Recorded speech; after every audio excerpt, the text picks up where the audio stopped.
Hello YouTube, Bane666 here. My intention was, after the Dawn Deadpool saga, was to go and finish off the Witty Bitches 4-part series, and then I was intending to go back to my responses to Garrett about men's rights issues. But things don't always go as planned. You see, I got a response video to a couple of comments I left in someone's comment section on 2 different videos. I wasn't expecting a 20-minute reply video. I think a response comment would have been more than enough. But as a rule, I like to reply to people who criticize me or make response videos to me. So I'm putting those other projects on the hold once again for the moment, and I'll be replying to Zero the Hero here. I'm going to make this video as respectful as I can, which is not easy for me. I'm going to be respectful because the person I'm responding to, Bane666AU, has been respectful in my comments. Now, regular viewers to my content will know that I normally try to stick to the facts. I don't get overly emotional, and I try to, base all my responses on logic and common sense and evidence, and usually a fucking long list of citations. And I will attempt to do so in this video as well. Note the word attempt, because Zero the Hero here, his lack of logic, his hypocrisy, his ignorance and double standards, it's really quite astounding. But I'm going to try to remain calm and just respond to his comments one at a time without calling him an idiot. I can't guarantee that I'll make it through the whole video without doing so, but I will attempt to do so at least. Because to be perfectly honest with you, I am really sick and tired of dealing with this type of shit. Usually I deal with this type of shit from the feminists in the media, and I really am sick and tired of it. And this video may very well be the straw that broke the camel's back. This might be the one where Bane loses his cool. But I'm taking some deep breaths, I'm remaining calm, and I'll try my very, very best just to stick to the facts. Bane commented on my video about transgender bathrooms, where I said MRAs should be supporting transgender bathroom rights. He said, "Which MRAs aren't supporting transgender bathroom rights? I agree with you about misandry, by the way." Okay, Bane. The MRM has produced mixed feelings on the issue. I'm merely saying the movement should be unanimously in favor of it. Mixed feelings? Really? I notice you haven't named anyone. You've just made a statement that we've got mixed feelings on it. Now, from where I'm sitting, the MRAs who I've seen comment on it have all been supportive of trans rights. Dr. Randomacam did a video on it. I was in a hangout just the other night on the beat list, and we discussed it, and we all agreed that it shouldn't be a big deal, and that people should, be able to use what bathroom they need to. I can't think of one MRA who has come out and said that this is somehow wrong. I did, however, hear this from a TERF, which is quite interesting. Let me play the clip. I've said in my previous videos that transactivism is pretty much men's rights activism in a dress. And I mean that. I really do mean that. And the reason why I mean that is because you can look at the transactivist ideology and see that it is completely in line with men's rights activism. In fact, Paul Elam just did a hangout with a biological male who thinks he's a woman, a biological female who thinks she's a man, and I think there was another guest that was supposed to come on later in the show, another biological male who wears a dress and thinks he's female. Anyway, it's about an hour-long video where Paul Elam talks about predominantly about the bathroom issue, where biological females are now expected to share their private spaces with males. And see, this is what pisses me off. It's fucking bullshit from both sides. So what we get from the mainstream feminists and anti-MRAs like this Zero the Hero guy is the claim that men's rights activists are traditionalists and they're fundamentalist Christians and they're anti-abortion and they're against trans rights and all this other fucking bullshit, which goes against logic if you actually look at the movement. For example, as Mancheese just said, Paul Elam did an hour-long video talking to a men's rights activist who's also a trans woman about the issue. Not against it, but in favour of it. And we get these claims with absolutely no evidence. And on those rare occasions, on the very rare occasions they actually supply some kind of evidence, it's usually something like Return of Kings, which is a fucking pickup artist site. And I actually covered this in a video I put up, I think it was about a week ago, The Propaganda of Toxic Feminism, number 49. I actually went right into that, as I've done numerous times in the past. So these assumptions, based on either no evidence or absolute fucking bullshit, pisses me off, right? It really pisses me off. But what I find amusing and ironic is that the other side of the debate, the trans-exclusionary radical feminists, then come out and claim that the entire trans movement is somehow a plot by men's rights activists. Are you guys fucking crazy? I mean, it's just fucking lunacy. It really fucking is.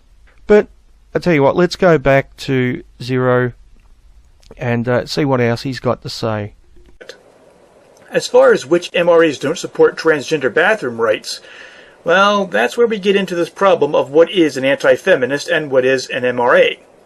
Honestly, there is no difference, at least not in practice. There is no difference in practice. Really. Now, the funny thing is, he actually contradicts himself much later on in the video, so I'm going to save my argument for that part of the video.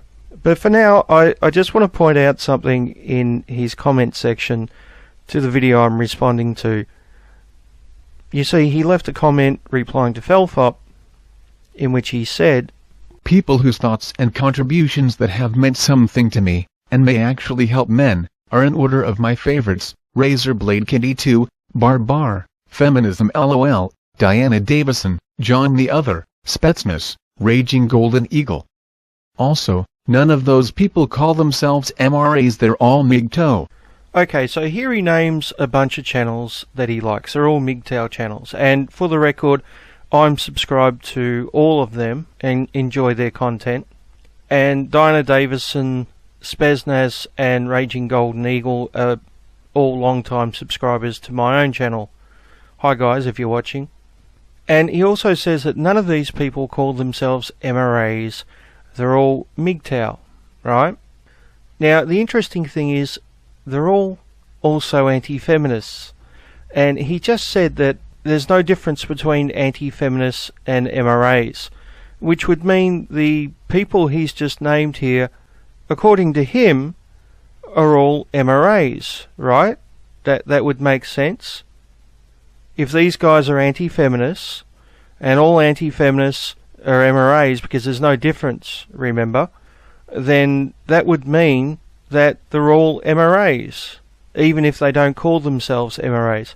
Now, just keep this in mind because it's important in a couple of minutes. But for now, let's continue. I made a video calling out Hunter Avallone, and Bane made a comment on that video, and he had this to say: "For the most part, I agree with you, but what makes you think this guy is an MRA? As far as I can tell, he doesn't identify as an MRA. He doesn't advocate for the rights and issues of men. And I've certainly never heard of him before. Sure, he's an anti-feminist, but being an anti-feminist doesn't automatically make you an MRA. In fact, most anti-feminists aren't MRAs. The two terms are not synonymous. In fact, many prominent MRAs have criticized the far-right attitudes, gynocentric, of people like this guy. Well, Bane, what makes Hunter not an MRA? Is an MRA just an anti-feminist who wears the label MRA?" Now, the ironic thing is that Zero the Hero answers his own question a little bit later, so I'm actually going to save my full response till we get to that part of the video, because I think it's much better to let him actually debunk himself. It's much more amusing that way. But I did go have a look at Hunter Avallone's channel. Thanks for making me have to do that, by the way, Zero. Anyway, now Hunter Avallone doesn't feature any MRA channels. He doesn't claim to be a men's rights activist. And if we actually look at his videos, as far as I can tell, at no point does he mention things like male suicide or the sentencing gap or male circumcision, male homelessness, parental rights, or any of those talking points that men's rights activists, typically talk about. So we have someone who doesn't claim to be an MRA, we have someone who doesn't seem to follow any MRA channels, and someone who doesn't talk about MRA talking points. What does that suggest to you? Now, sure, he does talk about anti-feminism, just like John the Other and Dinah Davison also talk about anti-feminism. So does that make them MRAs as well? Honestly, it would appear so. There is a pretty big difference between MGTOW and the MRM. Oh, that's an interesting point. So there's a pretty big difference between MGTOW and the men's rights movement. Okay. So John the Other and Dinah Davison are both MGTOW. Well, Dinah Davison supportive of MGTOW. Obviously, she's not a man going her own way. They also happen to be anti-feminist. Now, you said before that there's no difference between anti-feminists and men's rights activists, which would mean that John the Other and Dinah Davison, using your own logic, would be MRAs. But then you just said that there's a difference between MRAs and MGTOW. Well, that's interesting. Something's not adding up here, is it? I think there might be a bit of a fault with your logic somewhere. Of course, what Zero the Hero is doing here is he's twisting things. So when it's convenient to class someone as an MRA, he just goes right ahead and does it. Right? It doesn't matter if they really are or not. He's just willing to, paint everyone with that broad brush and fuck any nuance or facts or anything like that, right? I mean, who gives a shit about that? But of course, when it doesn't suit his purpose, then, well, that's when it's more convenient to be a bit more nuanced, isn't it? You're being a fucking hypocrite, mate. And the ironic thing is, I don't think you even see it. Next.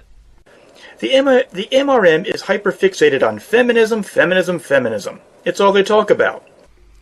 You mean like John the Other and Dinah Davison do on a regular basis? I mean, Dinah Davison's channel's even called Feminism LOL. You haven't noticed that? And by the way, for the record, I'm in no way attacking John the Other or Dinah Davison. I actually really enjoy their content, but I just find it ironic that Zero the Hero likes them and considers them to be MGTOWs, not MRAs, even though the vast majority of their content is focused on anti-feminism, which apparently is the only criteria needed for you to be an MRA, even though they're not MRAs, they're MGTOW, even though they're anti-feminists, which would make them MRAs according to you. But hold on, your logic is confusing, isn't it? It's a little bit hypocritical, don't you think? Maybe you should rethink the whole standard of evidence that you're going with here. Just a word of advice. Next. And this is true with anti-feminists. In fact, anti-feminist and the MRA attack the same topics and do it using the same arguments. In practice, there's no difference. Yeah, that would be wrong now, wouldn't it? Now, it is true that most MRAs are also anti-feminist, but that doesn't mean that all anti-feminists are MRAs. That might be a little bit above your head, but I think most people can understand that. It's like saying most Americans are Christian. That does not mean all Christians are American. The Pope, for example, is not an American. Just in case you weren't aware of that, Zero, he isn't from America. Most Canadians are white. That doesn't mean all white people are Canadian. The Queen of England, for example, is not Canadian. All the Caucasian citizens from New Zealand are not Canadian. In other words, anti-feminism and men's rights activism are not synonymous, just like white and Canadian are not synonymous, just like American and Christian are not synonymous. Now, in each of these cases there is overlap. There are cases where people are both, but there are also cases where people are one or the other. Being one does not necessitate you being both. So yes, there is a difference between MRA talking points and anti-feminist talking points. An MRA can be an anti-feminist and talk about anti-feminist talking points, but someone who is just an anti-feminist does not talk about MRA talking points. But I'm getting a bit ahead of myself because you actually make this case for me later on, and I really want to leave it until that point and let you make my case for me. It's so much sweeter that way. But MGTOW seems to be more focused on the way women treat men and the way men react to women. It's more about human nature, human behavior, and how the sexes relate to each other. It is often laced with biological determinism, which at times gets downright silly with some of the baseless and factually incorrect evopsych theories. Yeah, I would somewhat agree with this. I think genetics is a component in the way men and women act. A component, not the entire picture. I think also social conditioning is another factor, and I think it's very hard to determine where social conditioning and genetics meet, which one's the dominant factor in a lot of cases. And it may vary from person to person and from topic to topic.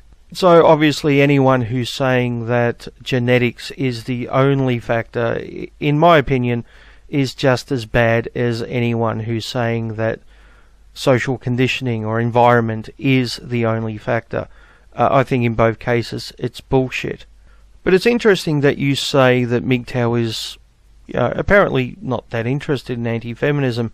So let's go have a look at John the Other's YouTube page and see if he's got any videos on anti-feminism. Computing forever, one sentence for feminists. Feminists don't want whores to get free rent. Feminist questions, MGTOW answers. Lacey Green is not stupid, she's a liar. Feminism is a false accusation campaign. Feminist professor promotes murder. At Thunderfoot, feminism is not secular. Dear male feminists. The feminist future of law. And it goes on. And once again, let me stress, I am not criticising John the Other for this. I actually really enjoy his content. But as Zero the Hero put him forward as a good example of a MGTOW, and apparently MGTOW aren't MRAs, yet John the Other is clearly an anti-feminist, I think you see my point. If all anti-feminists are MRAs, then John the Other is in fact a men's rights activist, which Zero claims that he's not because MGTOWs are different from MRAs. Your logic is faulty, dude. And by the way, the titles I read, they're just the ones with feminist in the title. If you actually watch John's videos, he mentions feminism just about every video. Once again, I'm not criticising him for that. I enjoy his content. I'm just using that as an example of how Zero is full of shit. Well, his logic is faulty. I don't think he's doing this on purpose. I don't think he actually has an agenda and is purposely lying, but his logic is just extremely faulty. Next. MGTOW is highly opposed to marriage and other situations where women hold power and dominion over men, with Razorblade Candy going as far as to bring up that paying a prostitute is submission to a woman, since you are making a sacrifice to her. Women hold the power of pussy over men. Whether you sacrifice your wallet to a hooker or a housewife makes no difference. Both are an act of male weakness, submitting to the sexual power of women, where only one side makes a lasting profit. In prostitute versus trick, the power dynamic is the same as drug dealer versus junkie. The dealer holds the power, the hooker holds the power, the housewife holds the power. Only from the MGTOW community do we see anything philosophical discussing relational power dynamics. The only thing the MRM or Anti-Feminists do is non-stop blame all perceived unfairness on a movement called feminism. Well, actually, what we blame is gynocentrism. Let me give you an example from a video I put up earlier this year, where I explain this in a bit more detail. Yeah, because apparently it's funny when a man wants a divorce and his wife drugs him, ties him to a chair, and cuts off his penis. Apparently that's fucking hilarious. How dare he, do something like that? Obviously he got exactly what he deserved, right? Now, I can't blame feminism for this attitude, but feminism is based on this attitude, and it acts as an amplifier. Let me give you an analogy. Imagine it's a very, very sunny day outside, and you get a magnifying glass, and you use that magnifying glass to focus the beams of light from the sun. Now, without the sun, and without those beams of light, this wouldn't work. Alright, wouldn't work at night with the moon. You actually need a bright sunny day. So the magnifying glass isn't creating the beams of light, but it is taking what's already there and focusing it to a point. And that's exactly what feminism does with gynocentrism. It takes the attitude in society that men are disposable and women have worth, and it amplifies it. And this is the very core of feminism, with toxic masculinity, patriarchy theory, and rape culture. This is what happens every time we get generalizations about males and masculinity, while at the same time similar behavior with women or females is excused or ignored. We see this with domestic violence, we see it with counts of rape, particularly when the rape victim is a 12-year-old male boy. We see it in murder cases. We see it across the board. We see a double standard. When a man does something, well, that's toxic masculinity, that's testosterone, that's the male desire to dominate women, it's men wanting to oppress women. I mean, even manspreading was claimed to be male dominance over women or some such bullshit. But whenever a woman does a similar act, well, it wasn't her fault. Someone must have forced her to do it. She must have had a good reason to do it. We can't hold her guilty of her actions. We can't hold her responsible, because at the very core of feminism is the belief that when women do something wrong, they have no responsibility or no agency. Next, let me play you a short clip from Dr. Randomacam. Whereas over here in the manosphere, we can't even agree on which is the bigger problem to be named, feminism or gynocentrism, or which problem is primarily to be addressed. Gynocentrism is bigger, but it's more abstract. Feminism is probably just a symptom, but at least it's concrete. So I thought I'd try and be helpful in the abstract, if that's okay. I'm gonna offer a visual aid, because I have time to do that now. This is gynocentrism. It's a pattern which many humans have discovered. If you had a couple of hours, you could give a reasonable demonstration of the pattern of gynocentrism, but if you merely chant the mantra, "That's gynocentrism," in response to an empirical or inductive point, then your words will sound like they are reverberating from under the echo chamber of a tinfoil hat. This is patriarchy.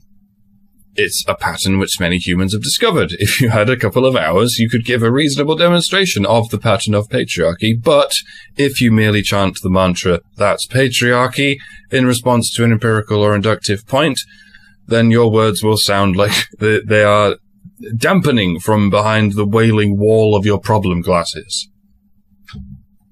Now, one can't help but notice the tinfoil hat brigade gets hit pieces written about it and bomb threats all up and down it, while the problem glasses get tenure. But for that very reason, you have to be careful with the word gynocentrism, even more careful than they have to be with the word patriarchy. Because most people, Joe Public and his or her cat or dog, they don't believe in either patriarchy or gynocentrism. They're both just trigger words that make people's eyes roll back and glaze over. And they go, oh God, I don't care about this gender drama and I never will. And you got to hand it to them. That's a pretty good answer. But while we're here, let's address it. If you're geeky enough to make it this far, then like me, you're probably interested in large-scale abstract problems like this. So I'm going to try and describe gynocentrism and patriarchy in the shortest possible way. Patriarchy is the observation that men have more freedom than women. Gynocentrism is the observation that women have more protection than men. I know that's not how most of you would have worded it. There are crucial elements missing from both descriptions, but perhaps that's the point. Maybe we can fill in those missing elements in both descriptions simply by taking these rather elementary steps. First, let's look at this in cross-section. And then let's do this.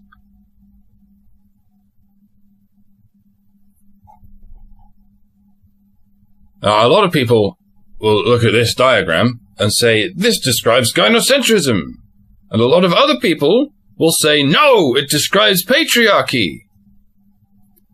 And the only wrong word uttered so far in that exchange is no. And now a clip from Paul Elam. And they hang on to that narrative. That's where the money is. There's no money. You can't have a politician get on stage somewhere and said, we've got to do something about these men in pain. They'll get laughed at, just like the men in pain do. And that's the problem with the DV industry, as it is right now, is that it's governed by gynocentrism. And this is the point. The root cause is gynocentrism. Now, MRAs have no problem admitting that. The thing is, gynocentrism manifests itself as feminism, and then those feminists stand in the way of getting men's rights, men's issues dealt with. In some cases, literally stand in our way, physically stand in our way. But feminism has influence in the universities, in the government, in the media. That's not a conspiracy theory, by the way, that's fact. And they pretty much control the narrative on gender and gender discussions. So how exactly are we meant to deal with gynocentrism and change public opinion so men's issues are actually acknowledged and dealt with if we don't deal with the obstacle which is standing in our way, the obstacle which has the loudest voice and is screaming over the top of everyone else's voices? The obstacle which is trying to shut down any discussion which they don't agree with. The obstacle which is hell-bent on only focusing on female issues and ignoring men's issues and men's suffering. You know, fucking gynocentrism. How exactly are we meant to do that if we don't talk about feminism? And I can give you dozens of examples. I mean, recently in Israel there was an attempt to change the law to include females as rapists, because at the moment only males can be rapists in Israel. It was a feminist group that shut it down. There's been attempts on numerous university campuses to start men's groups to talk about male suicide, and they've been attacked and shut down by feminists continuously. How exactly are we meant to do something when these assholes keep standing in our way? How exactly are we meant to achieve something if we don't fucking talk about them? Could you answer that, Zero? Could you give me an explanation how we're meant to deal with these issues if we don't talk about feminism? Because to be honest with you, I'd prefer just to talk about the issues. But I don't see feminists going away anytime soon. I don't see feminists changing their behaviour anytime soon. So we really don't have a choice but to talk about them. And your channel, Bane, can be used as a perfect example of this. I go to your channel and I keep clicking the show more until all of your videos appear on the page at one time.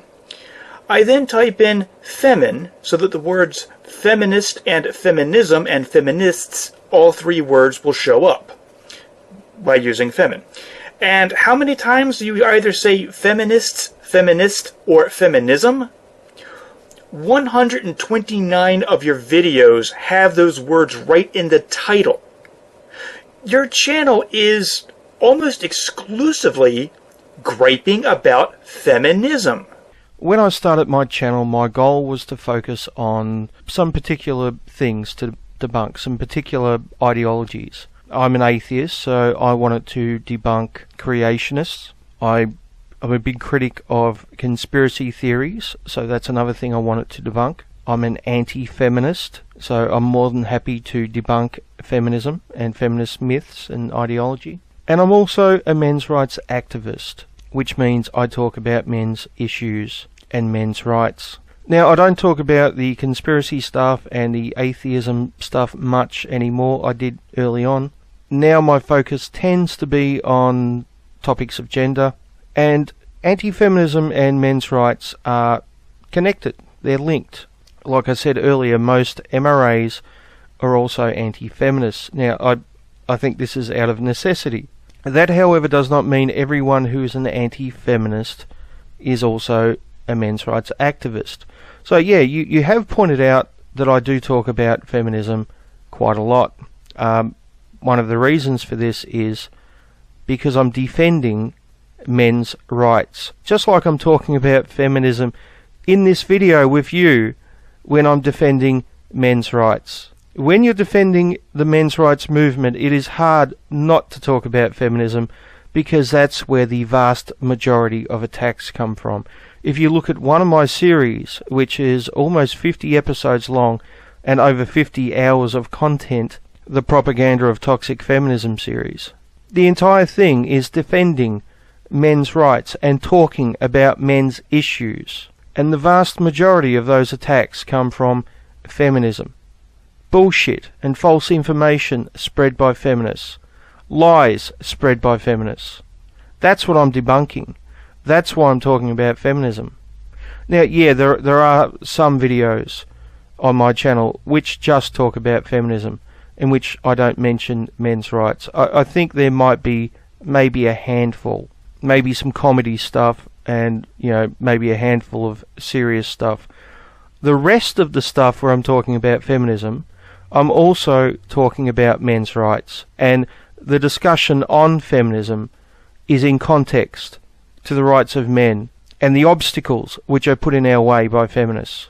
But since you brought this up, let's go have a look at Diana Davison's channel. Now, once again, this is not a criticism of Double D. I'm a big fan of her stuff. I think she makes very good videos.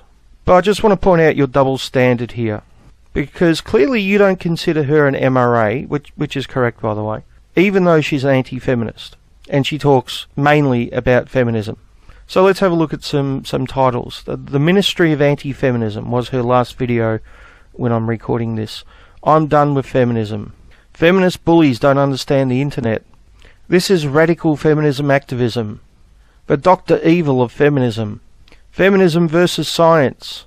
The women's irrational movement. I'm guessing that's about feminism. The religion of feminism. The New Age Scientology of feminism. Anita Sarkeesian and Gamergate. Why doesn't Lacey Green teach good blowjobs? Social justice and the death of reason. Lacey Green is stupid. Now, these are just the titles with the word feminist or feminism or the name of an actual feminist in the title. If you actually look at a lot of the other videos, they're actually about feminism as well. I'd say the majority of her work is. For example, she's been doing a lot of videos on the false rape allegations which have been taking place in Canada over the last year. But apparently the fact that she mainly talks about feminism somehow doesn't make her an MRA in your book. That's strange, isn't it? Oh, that's right, because MRAs and MGTOWs are different, according to you.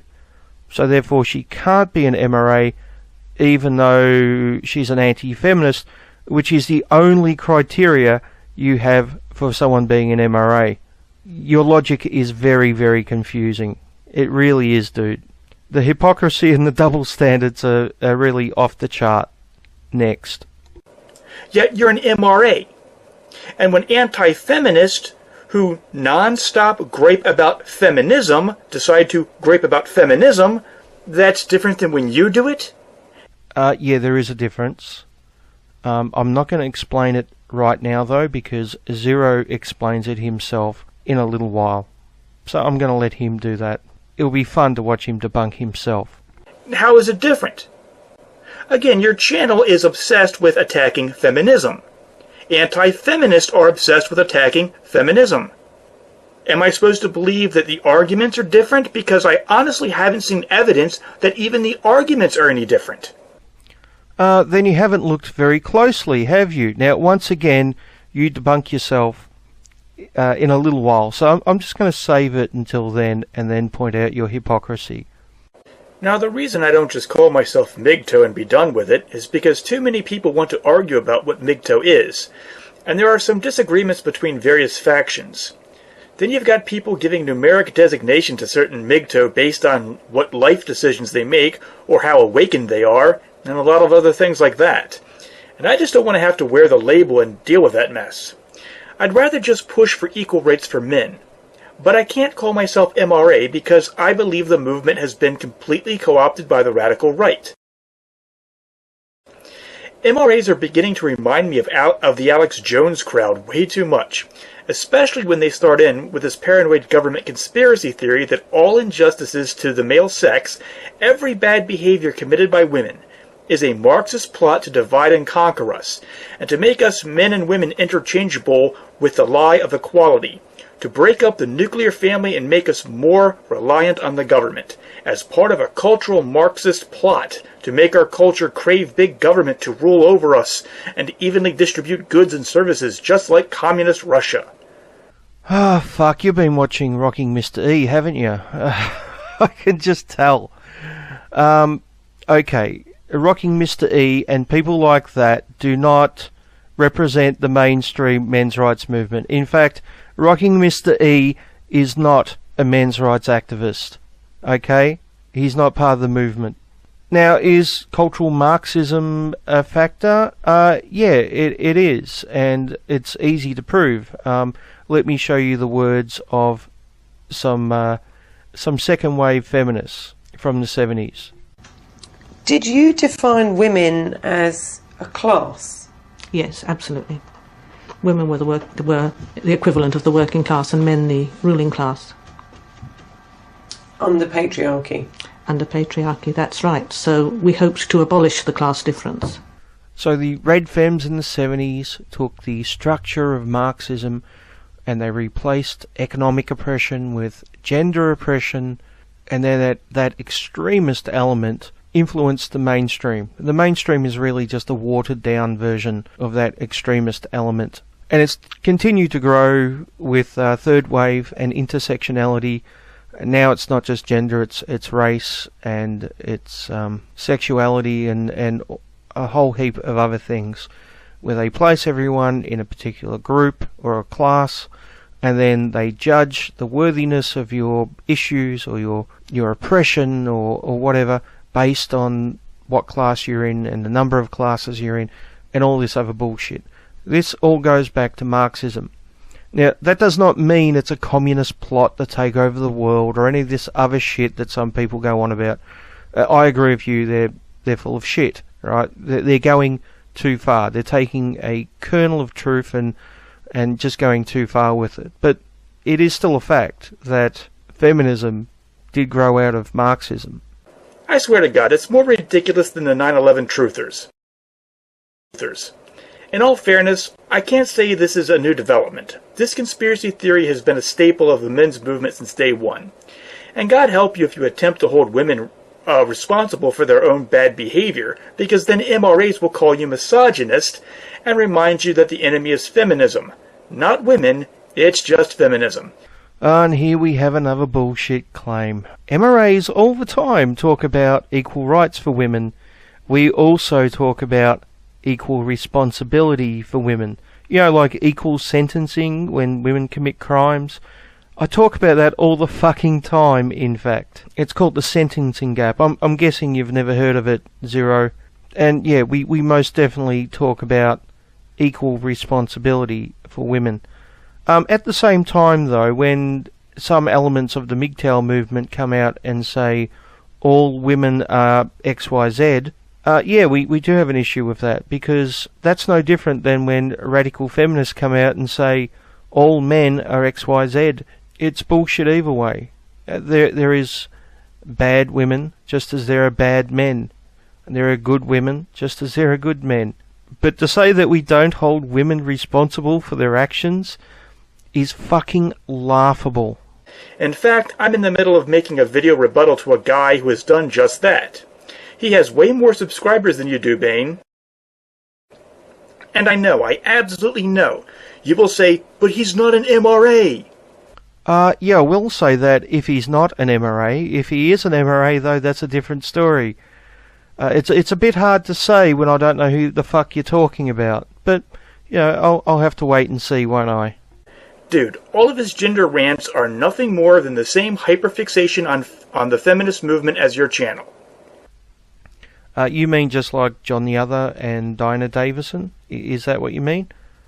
Oh, but hold on, they're not MRAs because they're MGTOW, even though they're anti-feminists, and all anti-feminists are MRAs. Yeah, that's not confusing at all, is it? So what's the fucking difference? I'm tired of this cop-out. MRAs need to look in the mirror. They need to do some self-reflecting. And they can't do this until they learn to take some criticism. Yeah, I don't have any problem with taking criticism. I'm replying to your video, aren't I? I mean, I should be doing a video right now on the sentencing gap, which would be much more important. But I've taken the time out to actually respond to your criticism. I've got no problem with that. Unfortunately, though, your claims are fucking bullshit. But, you know, we'll get to that in a minute when you debunk yourself. And they refuse to take criticism because they can just yell, not all MRAs are like that. No. It's because people like yourself and like the feminists in the media keep on using people who aren't fucking MRAs as examples of fucking MRAs. And every time we come along and say, hey, that guy's not an MRA, we get the fucking same excuse, which is, well, they have all the exact same arguments as MRAs, in which case, why don't you fucking assholes use actual MRAs as examples? I tell you why you don't.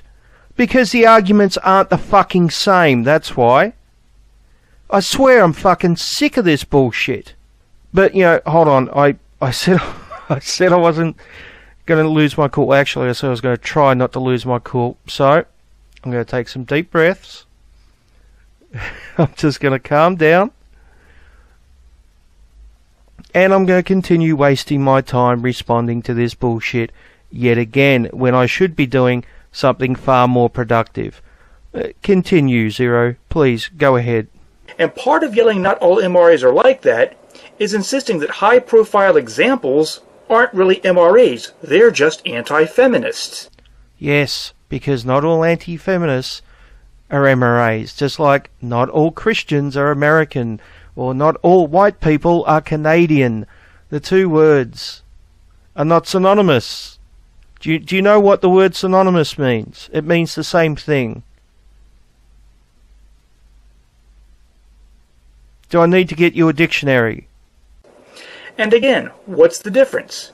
I don't mean the theoretical difference, I mean the real-world difference in practice. All you two groups do is bitch about feminism, feminism, feminism. You mean like John the Other and Dinah Davison? Oh, but hold on, they're MGTOWs, not MRAs for some reason, right? because hypocrisy. But the thing is, MRAs do more than just bitch about feminism. And when you debunk yourself, you actually explain that. So, once again, I'm saving my argument for that point. An MRA is just an anti-feminist who chooses to wear the label MRA. An anti-feminist is an MRA that doesn't want to wear the label. All of your gripes about feminism, all of your gripes about feminists are the same gripes, the same tactics. You're one and the same.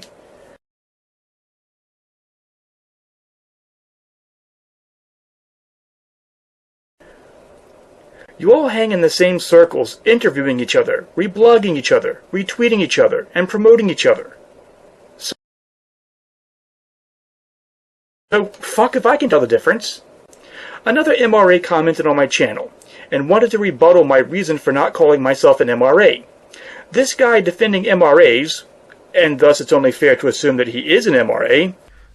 No. Once again, terrible, terrible logic. I've defended feminists before because they've been in the right. For example, when Kevin Logan got a strike against his channel and now he can only upload 15-minute videos, I told him how shitty it was. That doesn't make me a feminist, nor does it mean I agree with Kevin Logan on anything else. It's simply an observation that getting a strike against your channel is a really fucking shitty thing. Trust me, I've had one against my channel. It's not good. So just because we disagree on some things doesn't mean we have to disagree on everything. And looking at someone spouting fucking bullshit and debunking it doesn't mean that you're part of the group which the bullshit is about. So, yeah, the guy you're talking about may in fact be an MRA, or he may just think you're talking shit about MRAs. Who knows? Had this to say. Oh, you are way off about MRA. I even dare say you are really dishonest about MRA. Okay, let me stop right there for a sec. The fact that he keeps on referring to the men's rights movement, in other words, the MRM as MRA, might suggest that this guy is not a MRA. MRM is the movement, right, plural, because it's lots of MRAs. MRA is a singular MRA. So the fact that he gets this wrong doesn't really support your theory that he's an MRA, does it? They are not about going back to the Stone Age. They just don't want to go against nature. Now, you note how he says they and not we. That would suggest he's talking about a group that he does not belong to. Men and women being the same is that feminist bullshit.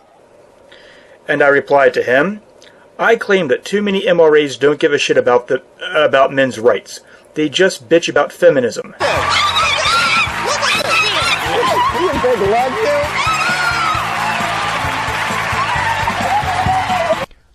So did you hear that?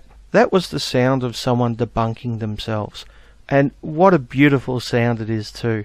But just in case you missed it, I'm going to play it again. But before that, let's go back and listen to a couple of the earlier clips and then compare it to that clip. Well, that's where we get into this problem of what is an anti-feminist and what is an MRA. Honestly, there is no difference, at least not in practice. And this is true with anti-feminists. In fact, anti-feminists and the MRA attack the same topics and do it using the same arguments. In practice, there's no difference. Am I supposed to believe that the arguments are different? Because I honestly haven't seen evidence that even the arguments are any different. And again, what's the difference? I don't mean the theoretical difference, I mean the real-world difference in practice. All you two groups do is bitch about feminism, feminism, feminism. And I replied to him, I claim that too many MRAs don't give a shit about men's rights. They just bitch about feminism. They don't give a shit about men's rights. They just bitch about feminism. And do you know why that is? Do you know why that is, Zero? Because they're not fucking MRAs. They're anti-feminists, you idiots. You start off by claiming that anyone who is an anti-feminist is an MRA, And then you complain. You actually have the fucking nerve to complain that MRAs only talk about anti-feminism. That's because you're including anyone who's an anti-feminist as an MRA. If someone isn't talking about men's issues, then they're not a fucking MRA, are they? They're just an anti-feminist. Let me play you one more clip as an example. Well, Bane, what makes Hunter not an MRA? Is an MRA just an anti-feminist who wears the label MRA? Okay, let's answer this question, right? Now, does Hunter Avallone talk about anti-feminism? The answer is yes. Do I talk about anti-feminism? The answer is yes. That's one thing we have in common, right? That makes us both anti-feminists. Now, does Hunter Avallone talk about male genital mutilation? The answer is no, he doesn't. Do I talk about male genital mutilation? Yes, I've spent hours doing so. Does Hunter Avallone talk about the sentencing gap? The answer is no. Do I talk about the sentencing gap? The answer is yes. I've spent hours talking about the sentencing gap. In fact, I should be making a video about it right now instead of replying to this bullshit from Zero the Hero. Does Hunter Avallone talk about father's rights or parental rights? The answer is no. Do I talk about father's rights and parental rights? The answer is yes. I've spent hours talking about those issues. Does Hunter Avallone talk about male homelessness or male suicide or male victims of domestic abuse or male victims of sexual assault and rape? The answer is no. Do I talk about those things? The answer is yes. I've spent hours talking about those issues. Does Hunter Avallone talk about how the education system is failing boys? The answer is no. Do I talk about how the education system is failing boys? The answer is yes. I've spent hours talking about that particular topic. Does Hunter Avallone talk about male reproductive rights? The answer is no. Do I talk about male reproductive rights? The answer is yes. I've spent hours talking about that particular topic. Do you see the difference, Zero? Do you understand that there is a difference? Do you get that now? But apparently all the arguments are exactly the same and there's absolutely no difference, right? You fucking moron. Seriously. I know I said I was going to try not to call you that, but you know, this is just incredibly frustrating. Because the two videos of yours which I watched and commented on, I actually liked. And I agreed with you. Right up until the point where you started to attack the men's rights movement and falsely associate non-MRAs as MRAs. That's the point where you turn me from a potential ally into a potential enemy. And it's all based on ignorance and bullshit and double standards on your part. And instead of me making a video about the sentencing gap and something serious, you know, something actually affecting men, I'm once again replying to this bullshit, which I've done so many times in the past. Now, I could have ignored you. I could have just gone on and done that other video, but I have a policy of actually responding to criticism. So here I am doing it. Wasting my time with this bullshit and your fucking moronic arguments. Seriously, dude, it is so fucking frustrating. And it is such a waste of time. Well, so much for me not losing my cool, right? But I am really pissed off about this shit, once again. Especially coming from someone who should be an ally. This shit coming from someone who should be on our side. It's bad enough that we get this shit constantly from feminists, but to get it from someone who should be on our side, it just pisses me off even more. It really fucking does. Let me play one more clip. Feminism. Take a look at the Amazing Atheist or Thunderfoot. Many people cite them as not MRAs, but merely anti-feminists. But let me ask you something. If you removed every video from their channel that isn't one of their anti-feminist gripes, How would anyone look at their channels and your channel and tell that you three are not a part of the same movement? Okay, let me break this down for you really, really simply, and let's compare our three channels, okay? Now, I'm an atheist, and I occasionally talk about atheist issues. Thunderfoot is an atheist. He talks about atheist issues. The Amazing Atheist, obviously, is an atheist. He talks about atheist issues. That's one thing we all have in common. Now, I'm an anti-feminist, and I talk about anti-feminist issues. Thunderfoot is an anti-feminist, and he talks about anti-feminist issues. And the Amazing Atheist is an anti-feminist. He talks about anti-feminist issues. I'm also a men's rights activist, and I talk about men's rights. Things like the sentencing gap, male genital mutilation, male homelessness, male suicide, male victims of rape and domestic violence not getting services or public recognition, boys in education and how the education system's failing them, father and parental rights, reproductive rights, all these things. These are the things I talk about on my channel concerning men's rights. Thunderfoot does not talk about these issues, and the Amazing Atheist does not talk about these issues. And the reason why is because they're not fucking men's rights activists. Now, if you look through hours and hours and hours of footage from their channels, maybe you could find a handful of instances where they mention these things in passing. That does not make them men's rights advocates, though. It is not a focus on their channel. Mentioning something in passing in a handful of videos does not make you an advocate for those issues. I mean, Lacey Green even did a video on male circumcision. I think she's mentioned male circumcision more times than Thunderfoot and the Amazing Atheist put together. But people don't go around referring to her as a fucking MRA, do they? Even though she was advocating for a particular men's rights issue. Yet somehow when it comes to people like you, the only fucking criteria apparently is being an anti-feminist. Absolutely fucking amazing. Look, I should also point out that just because you agree with someone on some issues doesn't mean that you agree with them on every issue, and it doesn't necessarily mean that you're part of the same movement. Let me give you an example.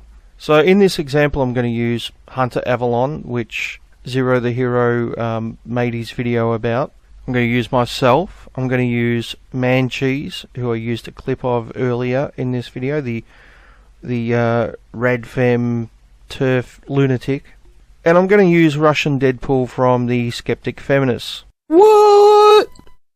Now, if the topic of discussion was patriarchy theory, then Hunter Avallone and myself would be on the same side in thinking that it's bullshit, whereas Man Cheese and Russian Deadpool would be on the same side thinking that it's a legitimate thing, right? That patriarchy theory is actually legit. However, if the topic was trans rights, then you would find that myself and Russian Deadpool would be on the same side, and Hunter Avallone and Man Cheese would be on the same side. Now, the fact that Russian Deadpool and myself agree on trans rights doesn't mean that I'm a feminist, any more than it means that Man Cheese is an anti-feminist because she agrees with Hunter Avallone. This is a lot more complex than your simplistic black and white version of things, Zero. Let me give you one more example, and then I really think I'm done because this video is already around the hour mark, and to be honest, I've got better things to do, and I think I've addressed your claims enough, even though I'm only halfway through your video. Let's have a look at the map of Europe in this metaphor. Now, Greece is part of Europe. That means if someone is born in Greece, they are Greek, and they are also European.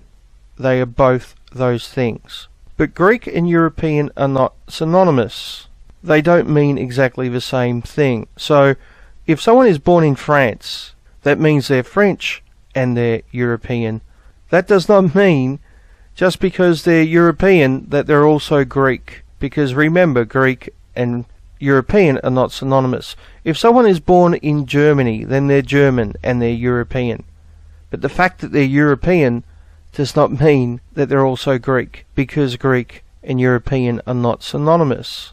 Okay? Greece is part of Europe, but all of Europe is not Greek. This is really a very, very simple concept, Zero. And it amazes me that you can't get it. Because this metaphor that I've just explained is exactly the same with the anti-feminist sphere or the manosphere or whatever the fuck you want to call it. The men's rights movement is part of anti-feminism because the vast majority of MRAs are anti-feminists. Now that does not mean that everyone who is an anti-feminist is an MRA. The vast majority of MGTOWs are also anti-feminists. In fact, I can't think of a single MGTOW that isn't, although theoretically I guess there could be some. I've never seen one though. But the vast majority of MGTOWs are anti-feminists. This does not mean that everyone who is anti-feminist is MGTOW. Now I'm not exactly sure the proportion of pickup artists who are anti-feminist, but going by the vocal ones online, I would say most pickup artists are anti-feminists. That does not mean that everyone who is an anti-feminist is a pickup artist. A lot of tradcons are anti-feminist. Now, I'm not sure what percentage of traditional conservatives are anti-feminist, but there is at least some. That does not mean that everyone who is anti-feminist is a tradcon. These are subgroups within the sphere of anti-feminism. And in fact, you can be an anti-feminist and not belong to any of these groups. Or you can be an anti-feminist and belong to more than one of these groups. In fact, I'm not only an anti-feminist, I'm not only an MRA, but I'm also a MGTOW. And the interesting thing is, Zero, as you yourself admit, the vast majority of anti-feminists don't give a shit about men's rights. Don't give a shit about the concerns that we're concerned with. All they're concerned with is fighting against feminism.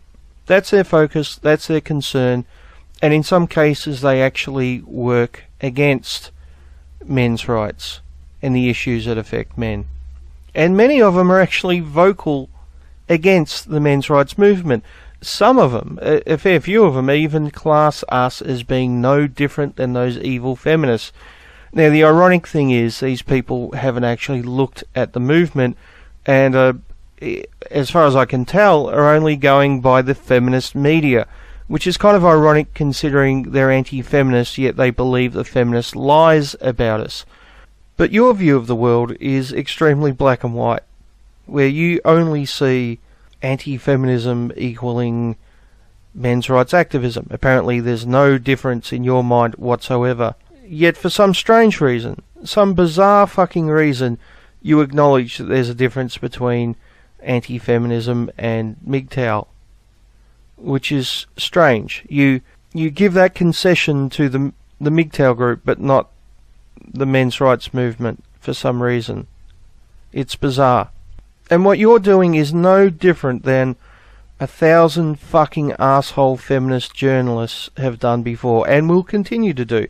In fact, they constantly claim that there is no difference between pickup artists, MGTOW, MRAs, traditional conservative, anti-feminist, any random troll who says anything on the internet, and anyone else they don't like. They just throw us all in together.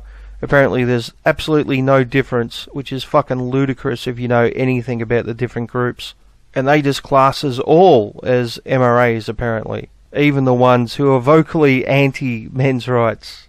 And you know what? The traditional conservatives don't give a shit about men's rights. Their focus is on protecting the women. Right? That's what we hear. I mean, fuck the men, right? You even made this point in your trans rights video.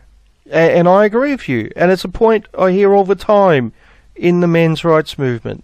Which is why this pisses me off, because you should be a fucking ally instead of making us the enemy. And the really ironic thing is, there is one reasonably prominent right-winger in the men's rights movement, and that's Bernard Chapin. He tends to be pretty much an outsider on the outskirts of things, and he likes to refer to the rest of the men's rights movement as basically a bunch of leftists. And he paints everything in this left-right fucking scenario, which to me is bullshit, because I think it's a lot more complex than that black and white bullshit that he paints. And once again, you know, Chapin potentially could be someone I see as an ally, but instead, by focusing on the evil leftists like Paul Elam and Dean Esme, and you know, he'd probably consider me a leftist as well, even though I'm a centralist. By focusing on that, he turns potential allies into enemies. I think it's pretty clear that he doesn't get along too well with the AVFM crowd. But all this is bullshit. All this is absolute fucking bullshit. You know, I'm sick and tired of moronic feminists calling me a fucking Trump supporter, even though I'm not a fucking American. And I don't give a shit about who wins, because to be honest, I think one is just as bad as the other. And I don't even get a vote, because I'm not an American. And even if I had a vote, I don't know if I would, because I think one is just as bad as the other at this point. So I think on that note, I'm going to wrap up here. I think this video has gone on far too long, and to be honest, I have more serious videos to research and get done. You know, videos on actual men's rights issues. But there is one last claim from Zero, who I will address after the end credits. Now, like I said, I've only gone about halfway through his video. I think I've done enough. I'll leave a link to his video below. If enough people think I've missed out something important, then I'll do a part 2 to this. But I don't think that's going to be necessary at this point. I'm hoping Zero will listen to my points and actually take them on board and maybe reconsider his position. Of course, if he thinks I'm wrong about something, then he's more than welcome to do a reply video. But please, Zero, please use some kind of standard of evidence and some kind of degree of logic. Anyway, I think that's it.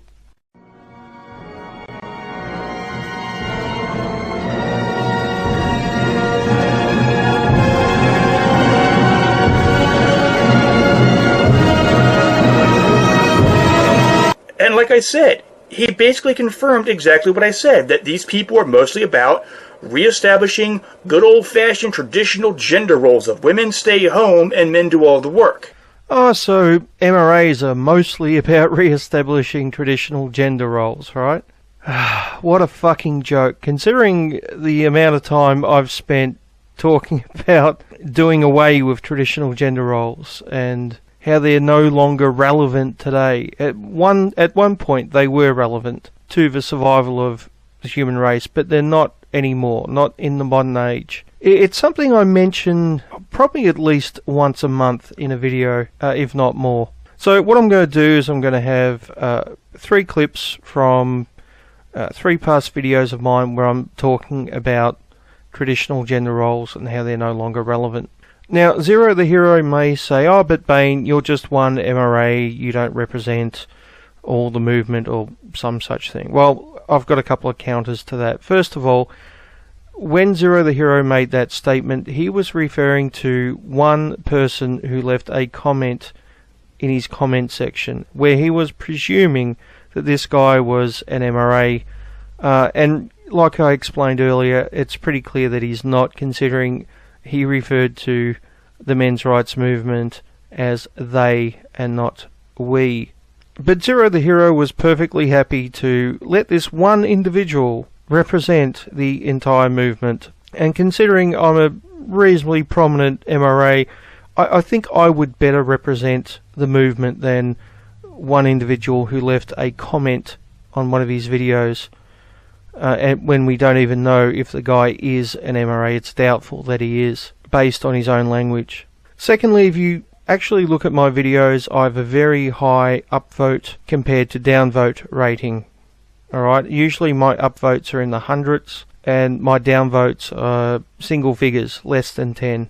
And I don't ever recall someone criticising me over my criticism over traditional gender roles. I don't recall a single comment in my comment section ever criticising me over that. Now, you would think if I don't represent the mainstream on this point, if I am somehow some kind of lone voice or a maverick, I would get more criticism on that point, on that talking point in the comment section, and I'd have a higher rate of downvotes. Now, considering I don't have those things, I think it's fairly safe to say that my opinions represent the mainstream men's rights movement on this topic. Or at very least, most MRAs don't find my opinion offensive. So anyway, without any further delay, let's get into the clips. Wow, this is one I can actually consider to be a men's issue. Yeah, I would agree with this. I think it would be good if men took part in more caregiving and more child raising. The thing is that if we have a shift in society where men are doing more childcare at home and as well as doing more domestic tasks, then that means that women need to pick up the slack and do more work hours, right? I mean, that would be fair. You can't expect men to work more hours in their job and then come home and do equal amounts of childcare and domestic tasks, which would mean women need to work more overtime, they need to work longer hours, and they need to put more work into their careers. Now, generally speaking, men are more willing to do this than women. Generally speaking, women tend to have a healthier balance of work and domestic life. And I think it's going to be a tough job to convince women that they need to spend less time with their children and more time at work. If we look at divorce, for example, most women want custody of their children, sole custody of their children, and many of them aren't even interested in shared custody.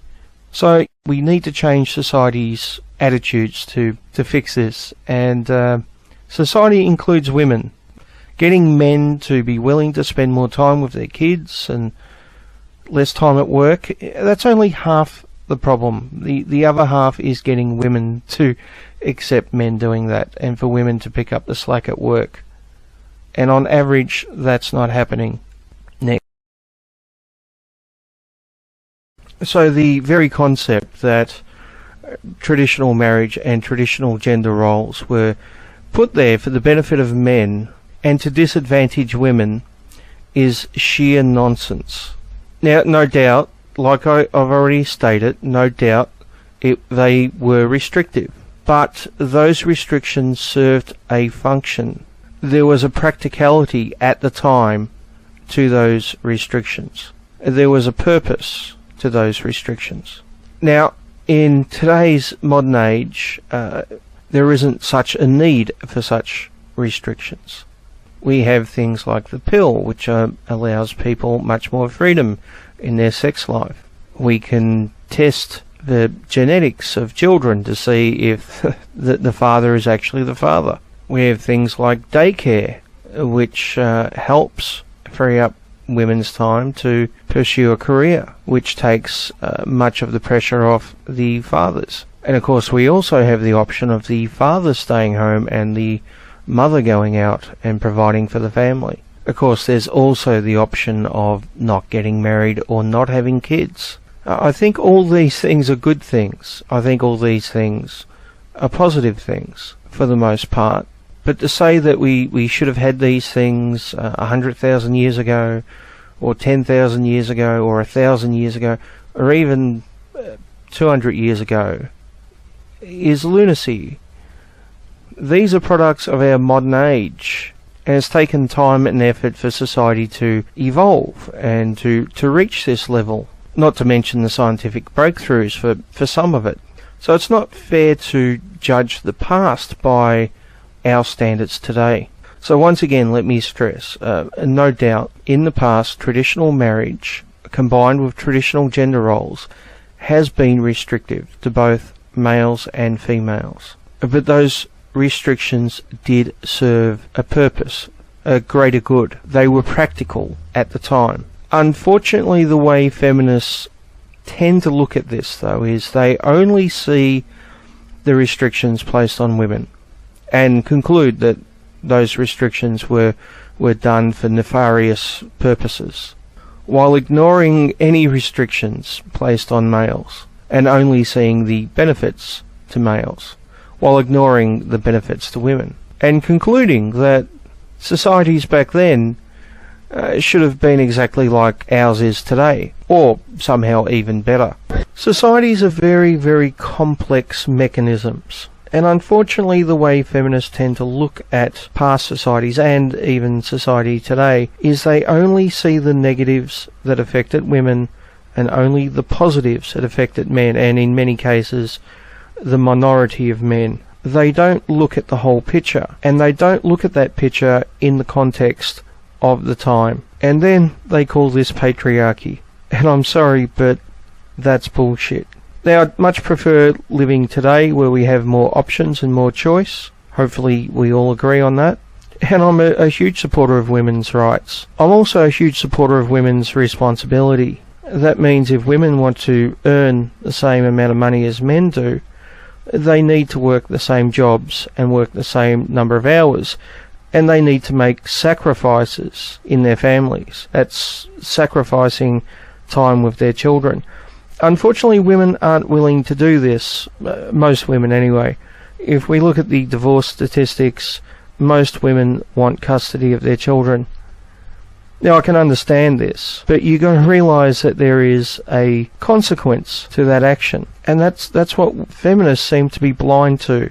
They seem to be blind to the fact that when men work longer hours and earn more money, they're actually sacrificing time with their family, time with their children. And see, this is the problem. Feminists look at the positives for men and the negatives for women, and that's it. They don't look at the whole picture.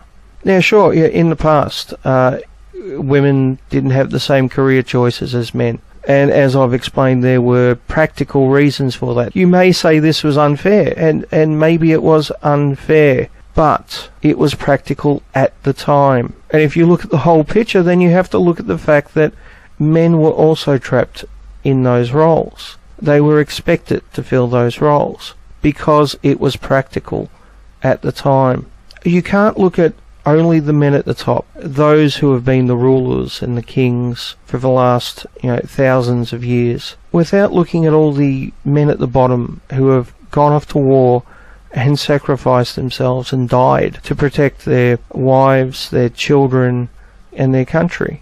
Now, feminists, just dismiss this as, well, that was men killing men, but that's just a simplistic, bigoted way of looking at reality. Unfortunately, war is part of human nature, whether it be based on competition for resources or competing ideologies or whatever. It is, unfortunately, a reality.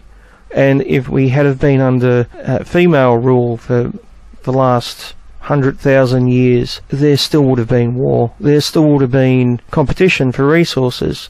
There still would have been a clash of ideologies, and most likely it still would have been men dying on the front lines.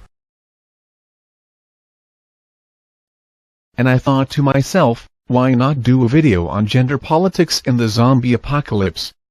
I'm going to set up a scenario, and then look at it through 3 gender lenses. So let's start with the scenario. It's familiar to all of you. Zombies have taken over the world. And there are 2 lucky survivors, 1 male and 1 female. They also have a pointy stick for poking zombies in the eye. No guns, just the pointy stick.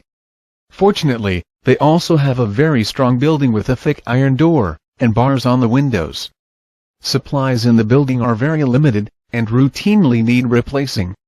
Okay, so now that we have set up the scenario, let's look at it through our first lens, which is traditional gender roles.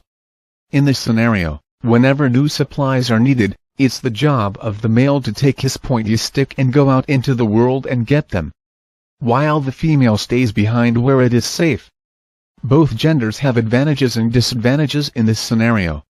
It's true that the female has the advantage of security, but it comes at the cost of her autonomy.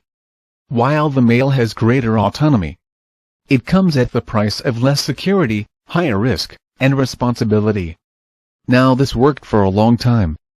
The male would go out into the dangerous world, and the female would stay at home, safe and bored. But after some time, it started to feel like a prison, which is perfectly understandable. So she demanded change, and she got it. Which leads up to our second lens: feminism. In this scenario, the female wants to be out in the world. Perfectly understandable. She wants more autonomy. Also perfectly understandable. There is just one problem with this though. She wants none of the risk that goes with them. So she demands that the male makes the outside world as safe as the secure dwelling. So with traditional roles, we had a trade-off between autonomy and security. While in this scenario, the female demands both autonomy and security. And it's the job of the male to deliver it. This means more responsibility and danger for the male, as it's hardly feasible for one lone man with a pointy stick to kill every zombie infecting the planet. After all, there is a lot of those fuckers, and he's only got one pointy stick. And with all this extra cost of danger and responsibility, he doesn't gain any more autonomy. So after a while he starts to get a bit sick of the scenario, which leads us to our last gender lens: Migto. In this scenario, he basically says, "Fuck you, I'm taking my pointy stick and I'm out of here." Although he still has danger, he is now only responsible for himself, and has as much autonomy as he wants. Rates of injury and premature death among Inuit men of the past were horrendous. Here are a bunch of guys who were expected to go out in a damn kayak in 40 below weather and chuck spears at whales 200 times their size. Or go out on treacherous ice that if you fell through it meant almost certain death to hunt seals, in order to bring home way more meat than they could possibly eat by themselves, and share that meat with the women and children who had gotten to stay home safe and sound. Now, I'm wondering what you think would have happened if you had convinced those men that their wives needed them like fish need bicycles. What do you think would have happened to women as a result of that? What if you told those men that this woman and these children aren't yours, right? They don't belong to you. Therefore, you have neither the right to dictate to them nor any responsibility to take care of them. What if you said that women are every bit as capable as men and they're men's equals in every single way that matters? What if you'd actually convinced men of that? Heck, what if you'd actually convinced Inuit men that women's work was just as important and prestigious as men's work? You think maybe a lot of men would have taken up sewing? Those Inuit men who could have, if they'd wanted to, just gone off on their own. I'm just going to go off by myself, club a baby seal every month or two, and I will do just fine, since chewing pelts into fur and stitching them into clothes really isn't that hard. And, I'd have plenty of free time to do that without all those extra mouths to feed.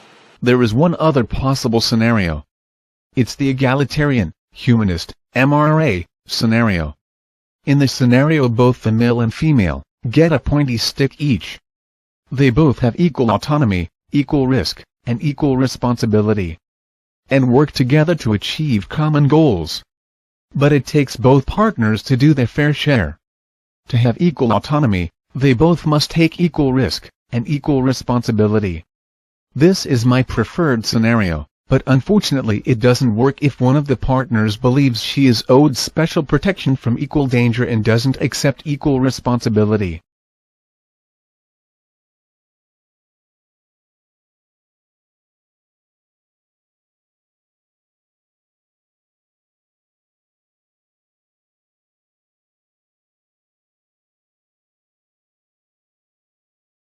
What about the men's? What?